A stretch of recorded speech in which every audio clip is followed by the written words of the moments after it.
నమస్తే, welcome to prime time news. నేను రాజేశ్వరి. ముందుగా హెడ్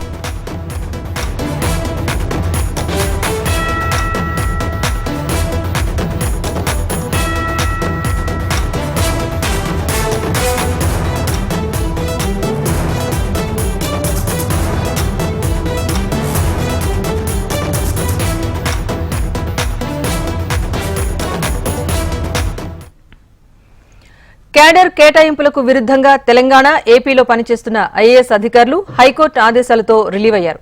తెలంగాణ నుంచి ఏపీకి వెళ్లాల్సిన వాణిప్రసాద్, వాకాటి కరుణ, రొనాల్డ్ రాస్, ఆమ్రపాలి తెలంగాణ నుంచి రిలీవ్ అయ్యారు. ఈ మేరకు తెలంగాణ ప్రభుత్వం ఉత్తర్వులు జారీ చేసింది. దీంతో వారు ఏపీలో రిపోర్ట్ చేయనున్నారు.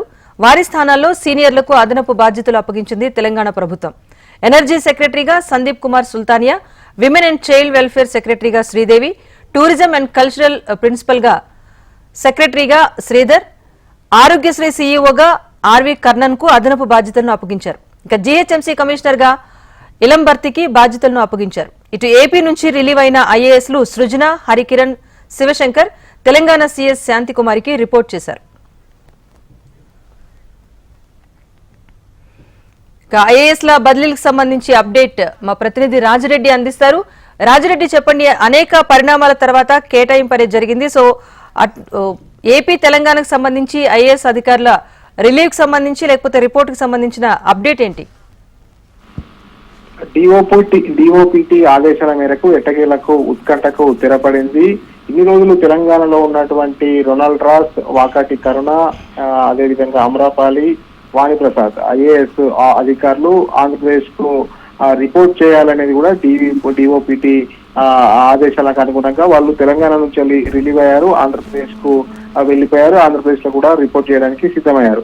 ఈ యొక్క నేపథ్యంలో వాళ్ళ స్థానంలో ఉన్నటువంటి బాధ్యతలను సీనియర్ ఐఏఎస్ అధికారులకు అప్పచెప్పారు. అదనపు బాధ్యతలు అప్పచెప్పారు. అందులో భాగంగా ఎనర్జీ సెక్రటరీగా సందీప్ కుమార్ సుల్తానియాను నియమించారు. అదేవిధంగా ఉమెన్స్ అండ్ చైల్డ్ వెల్ఫేర్ సెక్రటరీగా శ్రీదేవిని, టూరిజం అండ్ కల్చరల్ ప్రిన్సిపల్ సెక్రటరీగా శ్రీధర్ ను, జిహెచ్ఎంసీ కమిషనర్ గా లింబార్త్రి, అదేవిధంగా ఆరోగ్యశ్రీ సీఈఓగా కర్ణన్ ను అదనపు బాధ్యతలు అప్పగించారు. మొత్తానికి డిఓపిటి ఏదైతే ఆర్డర్ జారీ చేసిందో అక్కడ ఆంధ్రప్రదేశ్ కు వెళ్ళాలి, అక్కడ రిపోర్ట్ చేయాలని నలుగురు ఐఏఎస్ అధికారులు, తెలంగాణలో పనిచేసిన అధికారులను సూచించగా వాళ్ళు ఎట్టకేలకు అటు క్యాట్ ను ఆశ్రయించారు. క్యాట్ కూడా ఏదైతే ఉందో డిఓపిటి ఆర్డర్ ను మీరు పాటించాలని ఒకవైపు క్యాట్, మరోవైపు హైకోర్టు చెప్పడంతో ఎట్టకేలకు వాళ్ళు తెలంగాణను వదిలి ఆంధ్రప్రదేశ్ కి వెళ్లి ఆంధ్రప్రదేశ్ లో రిపోర్ట్ చేయడానికి సిద్ధమయ్యారు. ఈ యొక్క నేపథ్యంలో వాళ్ళ స్థానంలో మిగతా సీనియర్ ఐఏఎస్ అధికారులకు అదనపు బాధ్యతలు అప్పగించారు. Rajeshwari. Right, thank you Rajireddy. Telangana ప్రభుత్వం మరో కీలక నిర్ణయం తీసుకుంది. జీహెచ్ఎంసీ అధికారాలను హైడ్రాకు బదిలీ చేసింది. ఆర్డినెన్స్ అధికారాలను హైడ్రాకు బదలాయిస్తూ అధికారిక ఉత్తర్వులు జారీ చేసింది. అక్రమ కట్టడాలు, డిజాస్టర్ అసెట్స్ ప్రొటెక్షన్ లో హైడ్రాకు అధికారులు ఇస్తున్నట్టుగా ఉత్తర్వుల్లో పేర్కొంది. దీంతో జీహెచ్ఎంసీ పరిధిలో మొత్తంలో అక్రమ కట్టడాలపై కొరడా జలిపించే అవకాశం కల్పించింది ప్రభుత్వం. ఇందిరమ్మ రాజ్యంలో కుల వృత్తులకు పెద్దపీట వేశామన్నారు మంత్రి పొంగులేటి శ్రీనివాసరెడ్డి. ఖమ్మం జిల్లా నేలకొండపల్లి మండల కేంద్రంలోని భక్త రామదాసు ధ్యాన మందిరంలో కళ్యాణలక్ష్మి, సీఎం రిలీఫ్ ఫండ్ చెక్కులతో పాటు కాటమయ్య రక్షా కిట్లను పొంగులేటి పంపిణీ చేశారు. పేద ప్రజల కోసం కాంగ్రెస్ ప్రభుత్వం పలు సంక్షేమ పథకాలను తీసుకొచ్చిందని మంత్రి తెలిపారు. నిరుపేదలకు వైద్యం కోసం ఆరోగ్యశ్రీ పథకం క్రింద 10 లక్షలు, ఆడపిల్లల పెళ్లి కోసం కళ్యాణలక్ష్మి పథకం ద్వారా ₹1,00,000 అందిస్తున్నట్టుగా తెలిపారు. ఇక త్వరలోనే ప్రతి నియోజకవర్గానికి 4,000 ఇందిరమ్మ ఇళ్లు ఇస్తామని హామీ ఇచ్చారు పొంగులేటి.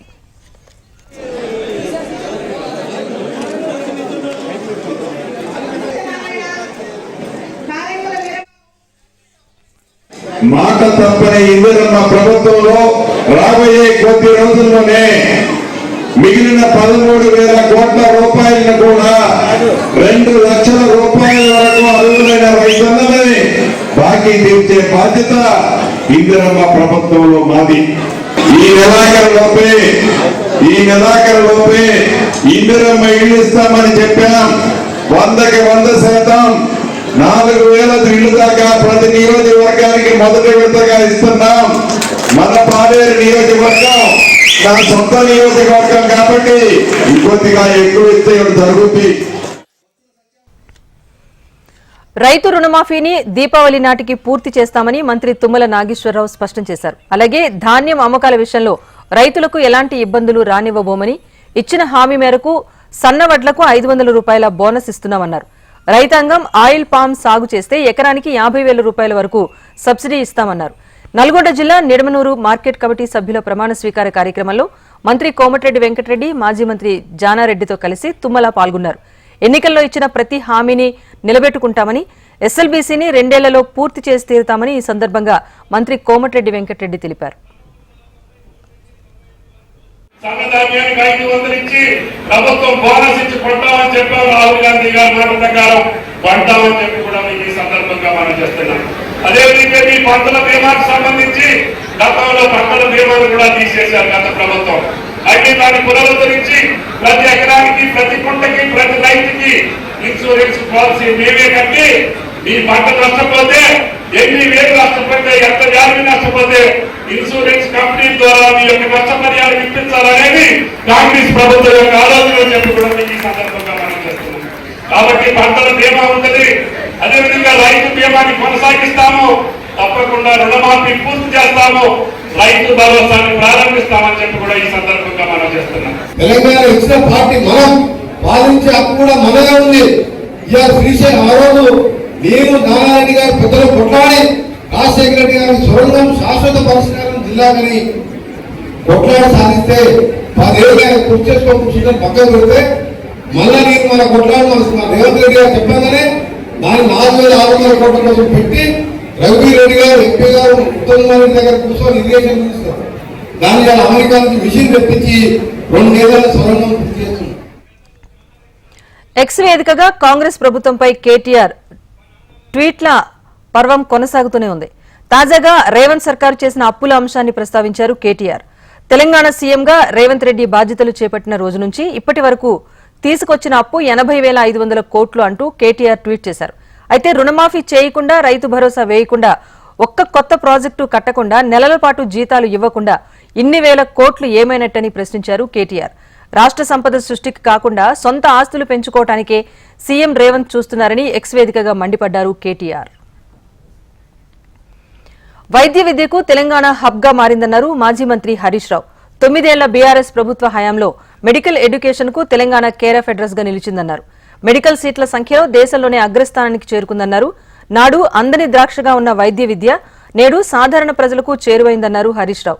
60 ఏళ్ల ఉమ్మడి పాలనలో 5 మెడికల్ కాలేజీలు ఏర్పాటైతే 9 ఏళ్ల బీఆర్ఎస్ పాలనలో 34కు చేరుకున్నాయన్నారు. 2014 వరకు తెలంగాణలో 2,850 ఎంబీబీఎస్ సీట్లు ఉంటే వాటి సంఖ్య నేడు 8,490కి చేరిందని గుర్తు చేశారు. ఇది కేసీఆర్ మార్క్ పాలన అంటూ హరీష్ రావు ట్వీట్ చేశారు. తెలంగాణ మంత్రి కొండా సురేఖకు ఉమ్మడి వరంగల్ జిల్లా ఎమ్మెల్యేలకు మధ్య పొలిటికల్ గ్యాప్ వచ్చిందా? ఎమ్మెల్యేల నియోజకవర్గంలో సురేఖ జోక్యం చేసుకుంటున్నారా? అందుకే మంత్రిపై వరంగల్ జిల్లా హస్తం నేతలు రాష్ట్ర నాయకత్వానికి ఫిర్యాదు చేశారా? కేటీఆర్, నాగార్జున ఫ్యామిలీపై మంత్రి సురేఖ చేసిన కామెంట్స్ కేంద్రంగా రాజుకున్న వివాదం పూర్తిగా సద్దుమణిగిందా? ఆమె మరో వివాదంలో చిక్కుకున్నారా? సొంత జిల్లా ఎమ్మెల్యేల నుంచే మంత్రికి నిరసన సెగ తగిలినట్టుగా తెలుస్తోంది. వరంగల్ జిల్లా కాంగ్రెస్ నేతలు కొండా సురేఖపై అధిష్టానానికి ఫిర్యాదు చేశారు. కొండా సురేఖ తమ నియోజకవర్గంలో జోక్యం చేసుకోకుండా అడ్డుకోవాలి అంటూ టీపీసీసీ చీఫ్ మహేష్ కుమార్ గౌడ్ తో పాటు తెలంగాణ రాష్ట్ర పార్టీ వ్యవహారాల ఇన్ఛార్జ్ దీపాదాస్ మున్షికి కూడా ఫిర్యాదు చేశారు. పార్టీకి, ఎమ్మెల్యేలకు నష్టం కలిగించేలా మంత్రి వ్యవహరిస్తున్నారని ఆరోపించారు. కొండా సురేఖపై చర్యలు తీసుకోవాలని హైకమాండ్ను కోరారు. మంత్రి కొండా సురేఖ, వరంగల్ జిల్లా ఎమ్మెల్యేల ఇష్యూపై టీపీసీసీ చీఫ్ మహేష్ కుమార్ గౌడ్ స్పందించారు. ఆ జిల్లాకు చెందిన నేతలు తనను కలిసి సమస్యలు చెప్పుకున్నారని తెలిపారు. కొంతమంది కార్యకర్తల అత్యుత్సాహంతోనే నేతల మధ్య కొన్ని సమస్యలు వస్తున్నాయని, ఏమైనా చిన్న చిన్న సమస్యలుంటే పరిష్కరించుకోవాలని నేతలకు సూచించారు టీపీసీసీ చీఫ్. ఎమ్మెల్యేస్ వారు వేరే విషయం మనం మాట్లాడడానికి వచ్చినారు. దాని సందర్భంలో ఈ విషయం కూడా చెప్పినారు. అక్కడ జరిగినటువంటి వరంగల్లో జరుగుతున్నటువంటి రాజకీయ పరిణామం అనేది మాట్లాడినారు. ఇది అంతర్గత వ్యవహారం, ఏదైనా సరి చేసుకుంటాం. నేను ఇదివరకు కూడా చెప్పాను, అక్కడ ఉన్నటువంటి కార్యకర్తల యొక్క అత్యుత్సాహం వల్ల ఇబ్బందులు వస్తూ ఉన్నాయి. ఇరు నాయకుల్ని సహాయం చేయడానికి ప్రయత్నం చేస్తా ఉన్నాం.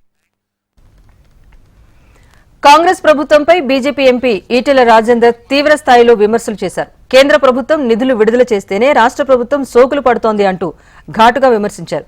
అంతే తప్ప రాష్ట్ర ప్రభుత్వం వద్ద సింగిల్ పైసా కూడా అదనంగా ఖర్చు చేసే దమ్ము లేదంటూ విమర్శించారు. జీఎస్డీపీలో 25% రుణం మించకూడదన్న నిబంధనను ఉల్లంఘించి 50% పైగా రుణాలను రాష్ట్ర ప్రభుత్వం తీసుకుందన్నారు ఈటెల. గురించి వీళ్ళు మాట్లాడుతూ ఉన్నారు. ఎఫ్ఆర్బిఎం రుణాలు ఎక్కడ కూడా ఆపే ప్రసక్తి లేదు. ఇప్పటికే వాళ్ళ లెక్క ప్రకారంగా జిఎస్డిపిలో 25% కంటే రుణం దాటొద్దని నిబంధన ఉన్నప్పటికీ కూడా ఇప్పటికే 50% దాటిపోయింది. తెలంగాణ జిఎస్డిపిలో ఇలా తెలంగాణ రాష్ట్ర ప్రభుత్వ పరంగా ఉన్నటువంటి ఎఫ్ఆర్బిఎం రుణాలు కావచ్చు, గ్యారంటీ రుణాలు కావచ్చు, అన్నీ కలిపితే 50% దాటిపోయింది. ఇంకా ఎలిజిబిలిటీ ఉండేటువంటి ఆస్కారం లేదు. కాబట్టి వట్టిగా బట్ట కాల్చి మీదేసి కేంద్ర ప్రభుత్వాన్ని బదనాం చేయడం తప్ప ఇంకోటి కాదు. అదేవిధంగా ఇంతమంది ఎంపీలను గెలిపిస్తే మీరు ఏం చేస్తున్నారని చెప్పి మా మీద ఆడిపోసుకుంటున్నారు. మేము ఇప్పుడు కూడా కేంద్ర ప్రభుత్వ పరంగా ఇప్పటికే గ్రామ పంచాయతీలలో జరిగే డెవలప్మెంట్ కానీ, అమృత నగరాల పేట, స్మార్ట్ సిటీల పేట వచ్చే నిధులు కానీ, ఇవాళ నేషనల్ హైవేస్ పేట వచ్చే నిధులు కానీ, రైల్వే డిపార్ట్మెంట్ వచ్చే నిధులు కానీ, ఇవాళ urban housing development. Greater Hyderabad ఎన్నికలకు తెలంగాణ కాంగ్రెస్ సన్నద్దమవుతోంది. ఈ నేపథ్యంలోనే జీహెచ్ఎంసీ కార్పొరేటర్లతో PCC chief Mahesh Kumar Goud, Telangana in charge Deepa Das సమావేశమయ్యారు. ఈ సమావేశానికి జీహెచ్ఎంసీ పరిధిలోని ముఖ్య నేతలు హాజరయ్యారు.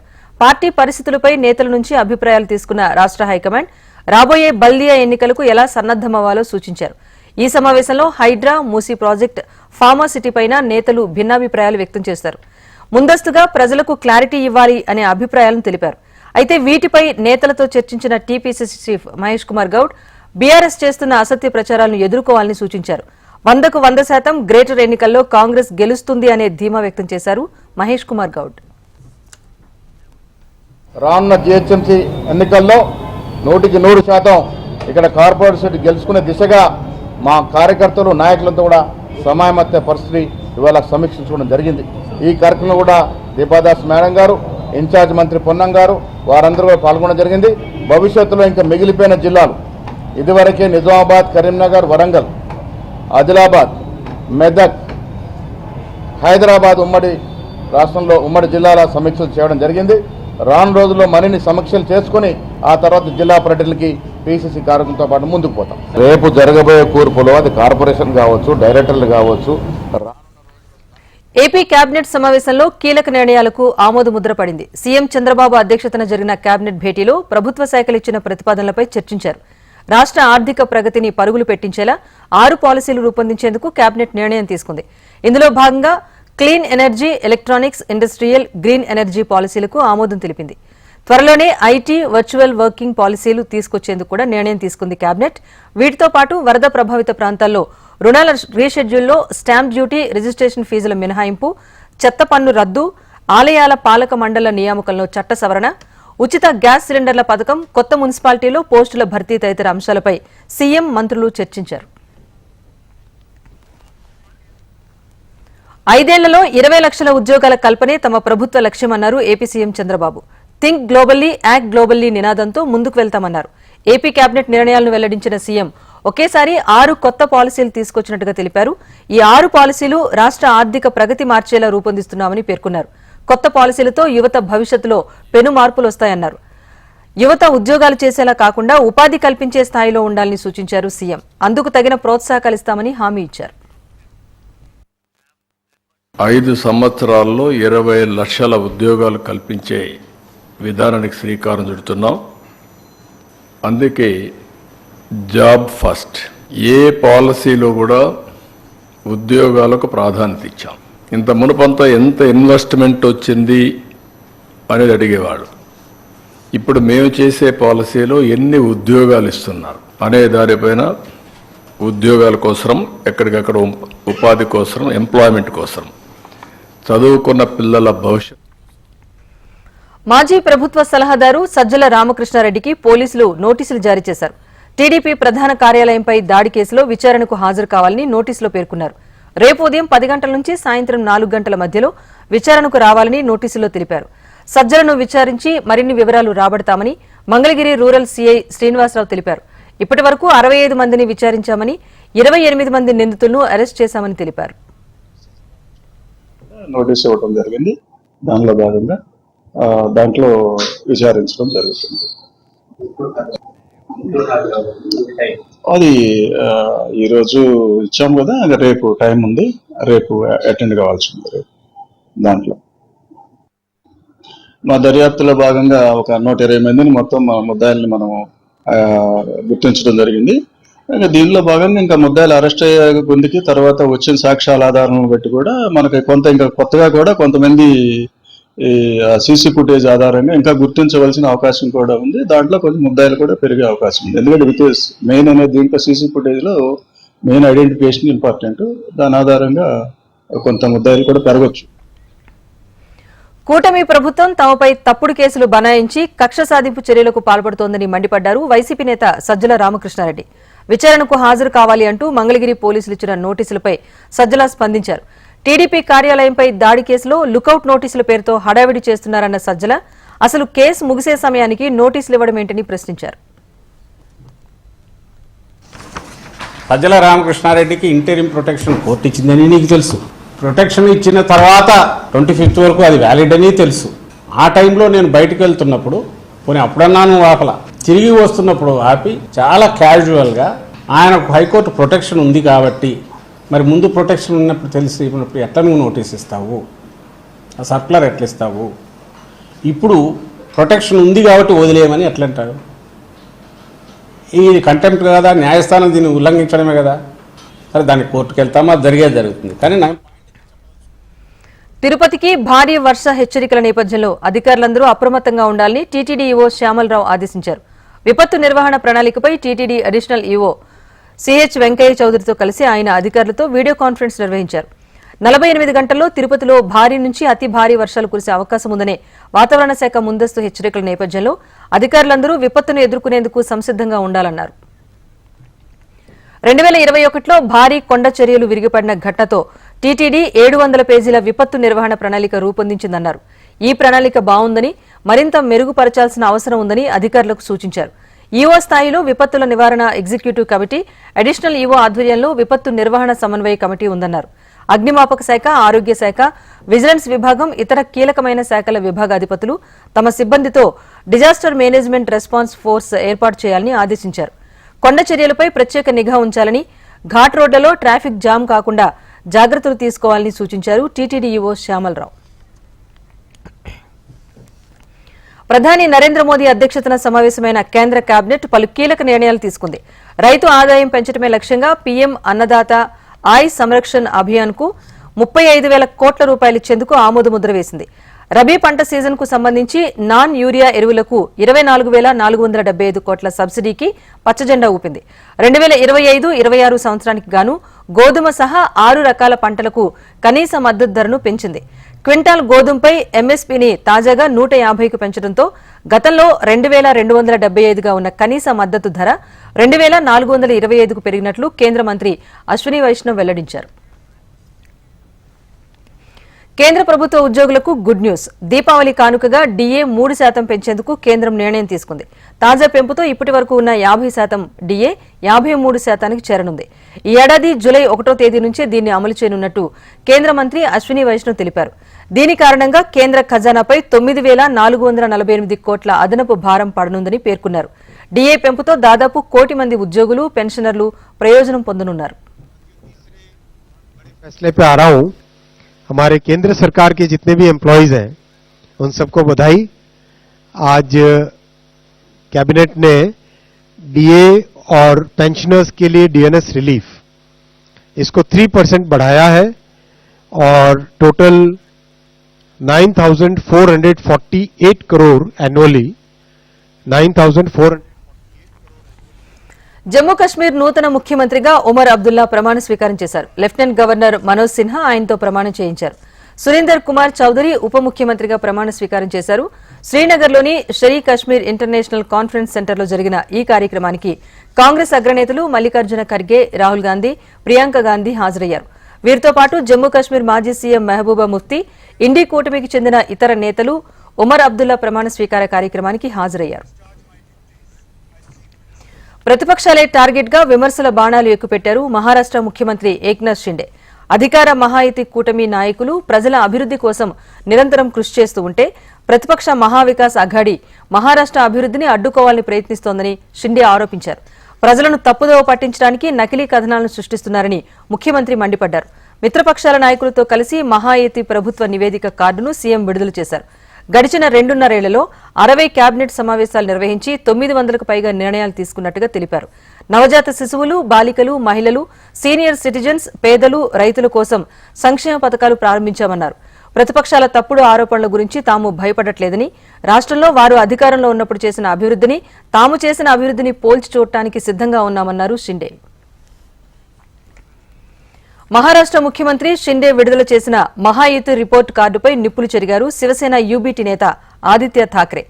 ధారావి డెవలప్మెంట్ ప్రాజెక్టు ద్వారా అదానీకి 50,000 కోట్లు చేకూరితే మరోవైపు దాదాపు 1.5 లక్షల మంది నిరాశ్రయులయ్యారని ఆయన మండిపడ్డారు. తమ ప్రభుత్వం అధికారంలోకి వచ్చిన షిండే సర్కార్ తీసుకొచ్చిన ఈ ప్రాజెక్టును రద్దు చేస్తామన్నారు ఆదిత్య. జార్ఖండ్ అసెంబ్లీ ఎన్నికల షెడ్యూల్ రిలీజ్ కావడంతో ఆ రాష్ట్రంలో పొలిటికల్ మూవ్మెంట్ ఒక్కసారిగా ఊపందుకుంది. బీజేపీ లీడర్ చంపై సోరెన్ ఆ పార్టీ హైకమాండ్తో సమావేశమై పలు అంశాలపై చర్చించారు. త్వరలోనే అభ్యర్థుల జాబితా విడుదలయ్యే అవకాశం ఉందని సోరెన్ తెలిపారు. పార్టీ ఆదేశాల ప్రకారం తాను ఎక్కడి నుంచైనా పోటీ చేసేందుకు సిద్ధంగా ఉన్నట్లు స్పష్టం చేశారు చంపై సోరెన్. ఈసారి జార్ఖండ్లో బీజేపీ మెరుగైన ప్రదర్శన చేసి ప్రభుత్వాన్ని ఏర్పాటు చేస్తుందని ధీమా వ్యక్తం చేశారు ఆయన. आने वाला विधान सभा चुनाव के लिए हुआ है। लिस्ट कब जारी हो रहा है? हो जाएगा एक दिन, बहुत जल्दी हो जाएगा। दादा आप कहाँ से लड़िएगा चुनाव? देखो पार्टी जिस जगह జైలు నుంచి బయటకొచ్చి సీఎం పదవికి రిజైన్ చేసిన తర్వాత పొలిటికల్ గా మరింత దూకుడు పెంచారు కేజ్రీవాల్. తాజాగా బీజేపీ టార్గెట్ గా మరోసారి విమర్శనాస్త్రాలు సంధించారు ఆయన. గత 10 ఏళ్లలో లెఫ్టినెంట్ గవర్నర్ను అడ్డం పెట్టుకుని ఢిల్లీలో అనేక అభివృద్ది ప్రాజెక్టులు ఆపేందుకు ప్రయత్నించారని ఆరోపించారు. పంజాబ్లో ఆప్ విజయం సాధించాక ఢిల్లీలో పనులు ఆపకపోతే దేశవ్యాప్తంగా ఆప్ అధికారంలోకి వస్తుందని బీజేపీ నేతలు భయపడ్డారన్నారు. తాను జైల్లో ఉండగా ఢిల్లీ అభివృద్ది పనులు ఆపేశారని, తిరిగి జైలు నుంచి వచ్చాక తమ పార్టీ వాటిని ప్రారంభించిందని తెలిపారు కేజ్రీవాల్. वर्षों में कड़ी मेहनत और पूरी ईमानदारी से हमने आपके साथ मिलके जो काम किए हैं वो काम बंद नहीं होने चाहिए। ये मेरी चिंता है। मेरी चिंता ये नहीं है कि हम जेल गए, और भी देश के लिए जेल जाना पड़ेगा, जाएंगे, लेकिन मेरी ये चिंता है दिल्ली के 3 करोड़ 2 करोड़ लोगों के साथ मिलके पिछले 10 साल में हमने जो दिल्ली को सुधारा है, स्कूल सुधारे हैं, अस्पताल सुधारे हैं, लोगों की जिंदगी सुधारी है, वो काम बंद. పాకిస్తాన్లో జరుగుతున్న ఎస్సీఓ సమ్మిట్ లో పాల్గొన్న భారత విదేశాంగ శాఖ మంత్రి ఎస్ జయశంకర్ షహబాజ్ షరీఫ్ ప్రభుత్వానికి చురకలంటించారు. సీమాంతర ఉగ్రవాదం గురించి ప్రస్తావించి విమర్శలు చేశారు. 2 దేశాల మధ్య సంబంధాలు ఎందుకు దెబ్బతిన్నాయో ఆత్మ పరిశీలన చేసుకోవాలని పాకిస్తాన్కు సూచించారు. నమ్మకం, సహకారం, స్నేహం లోపిస్తే పొరుగువారు దూరం అవుతారు అంటూ వ్యాఖ్యానించారు. బిజినెస్ అప్డేట్ చూస్తే దేశీయ స్టాక్ మార్కెట్ సూచీలను బేర్ వెంటాడుతోంది. నిన్న నష్టాలతో ముగిసిన మార్కెట్లు ఇవాళ కూడా అదే బాటలో పయనించాయి. అంతర్జాతీయ మార్కెట్ల నుంచి ప్రతికూల సంకేతాలు, త్రైమాసిక ఫలితాల సీజన్లో ముఖ్యమైన కంపెనీలు ఆశించిన స్థాయిలో రాణించకపోవడం, విదేశీ మదుపర్ల విక్రయాలు వంటివి నష్టాలకు కారణమయ్యాయి. సెన్సెక్స్ 318 పాయింట్ల నష్టంతో 81,501 పాయింట్ల వద్ద ముగియగా, నిఫ్టీ సైతం 86 పాయింట్ల నష్టంతో 24,971 పాయింట్ల వద్ద స్థిరపడింది. సెన్సెక్స్ సూచీలో హెచ్డీఎఫ్సీ బ్యాంక్, భారతీ ఎయిర్టెల్, రిలయన్స్, ఏషియన్ పెయింట్స్, స్టేట్ బ్యాంక్ ఆఫ్ ఇండియా షేర్లు మినహా మిగిలిన అన్ని షేర్లు నష్టాల్లోనే ముగిశాయి. వాతావరణ శాఖ చెప్పిందే జరిగింది. భారత్ వర్సెస్ న్యూజిలాండ్ మ్యాచ్కు వరుణుడు అడ్డు తగిలాడు. న్యూజిలాండ్, భారత్ మధ్య బెంగళూరు వేదికగా జరుగుతున్న తొలి టెస్టుకు వరుణుడు అడ్డంకిగా మారాడు. వర్షం అంతరాయం కలిగించడంతో టాస్ పడకుండానే మొదటి రోజు ఆటను రద్దు చేస్తున్నట్లు అంపైర్స్ ప్రకటించారు. దీంతో ఈ మ్యాచ్ను వీక్షించేందుకు వచ్చిన అభిమానులు తీవ్ర నిరాశకు గురయ్యారు.